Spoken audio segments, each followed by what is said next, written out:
Listen, okay, this whole book made me want to sing Love Don't Cost a Thing by J-Lo.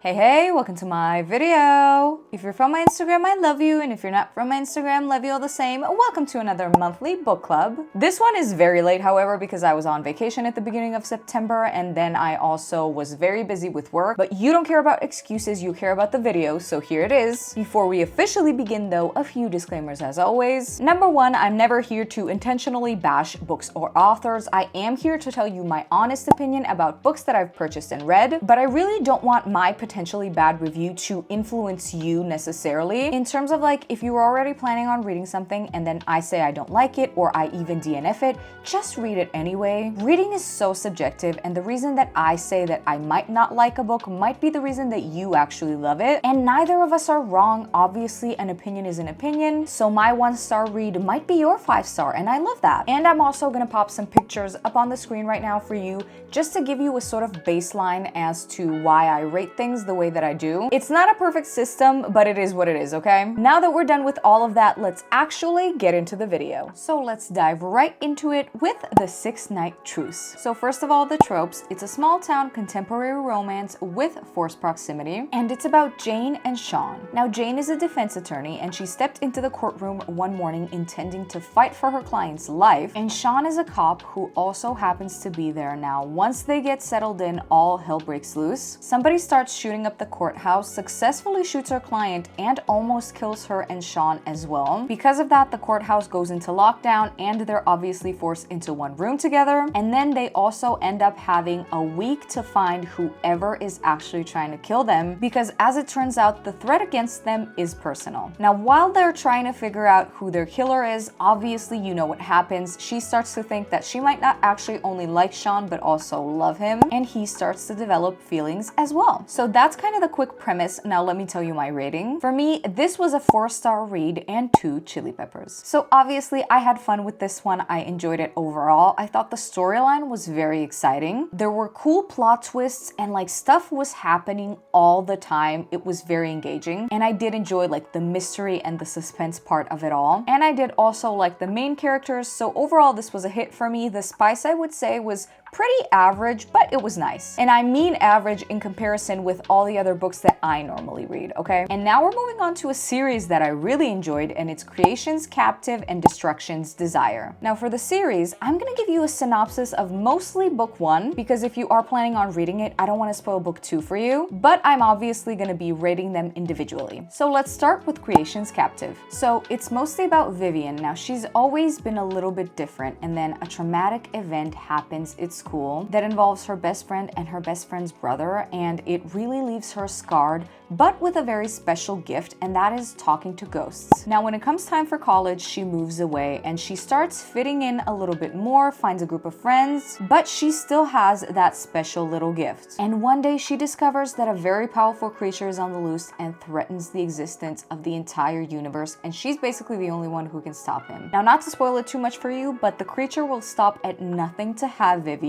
and they're bound by a special mating bond. That's all I'm gonna say. Now let's get into it. So as far as the tropes, these books are dark paranormal romanticities. So Creation's Captive book 1 for me gets 3 stars and 2 chili peppers. Now overall, I thought this was a good read. Parts of the book were kind of slower paced, but overall interesting. Now I personally end up rooting for the villain. Surprise, nobody's surprised. And the ending of this one is a cliffhanger, but it did get me hooked, and I immediately started reading the second one. So now Destruction's Desire from me, 4 stars, 2 chili peppers. I was eating the beginning up. It was so exciting for me.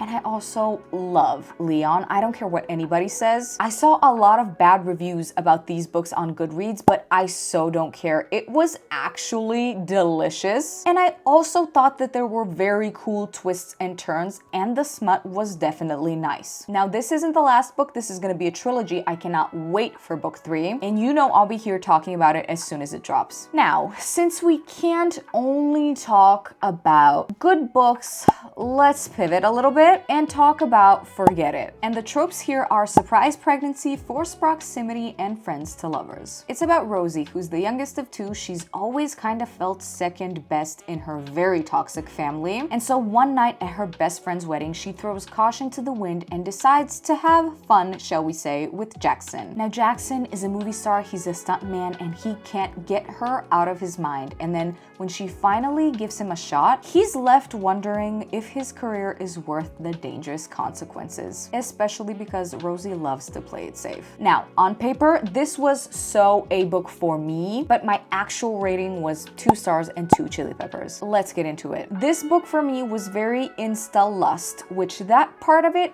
I can understand. But what I can never understand and what I don't normally subscribe to is insta-love, because I just don't get how that can happen in my mind. So that's why I don't like really reading about it. It's not realistic to me. I don't get it. It doesn't give me the time to fall in love with the idea of the characters being together or their relationships. And that means I'm usually not as invested, and I really wasn't so here either. I know certain people also hate accidental pregnancies. I don't. I actually really think they're fun if done well. But like I said, this time I just wasn't connected to the characters at all. And Rosie's family is so horrible. They were so unpleasant to read about that I just kind of couldn't get into it. And as far as the main characters themselves, in my mind, neither of them really had personalities, and parts of it really felt like a nothing burger to me. The smut was okay, but since I wasn't invested, I wasn't impressed either. And I also felt like the relationship progression between the main couple just wasn't there. So I was really, really disappointed and mad by the end because I wanted to love this one, but it just didn't happen for me. Okay,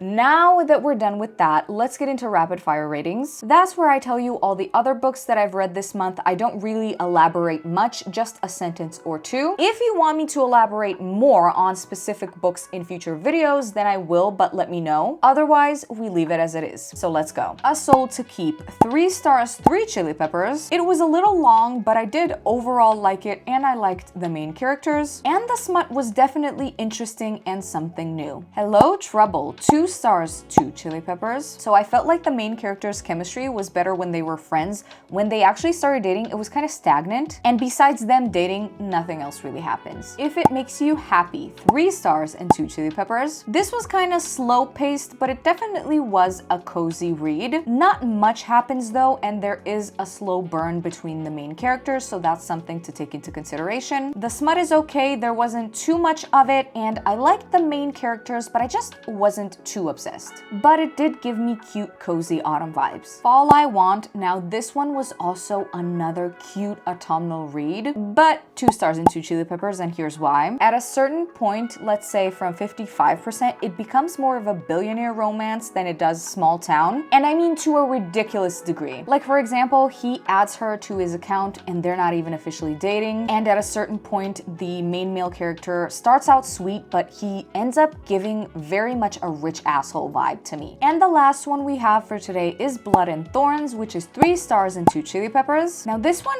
I liked. I just feel like there was no romance progression because the main male characters essentially went from I hate you to thank you for saving my life, like 0 to 100 real quick. And I felt like it could have been a little shorter. It was a cool twist, but it was predictable to me, which is not always necessarily a bad thing, but in combination with everything else I've said, I wasn't super impressed by it. And I felt like from a certain point on, we were sort of just like running circles, to be honest. Okay, and that's it for today. If you made it this far, you're definitely a little bookworm. And thank you so much for watching this video. If you liked it, please consider giving it a like, maybe leaving a little comment, sharing, subscribing, and I will see you in my next one. Bye.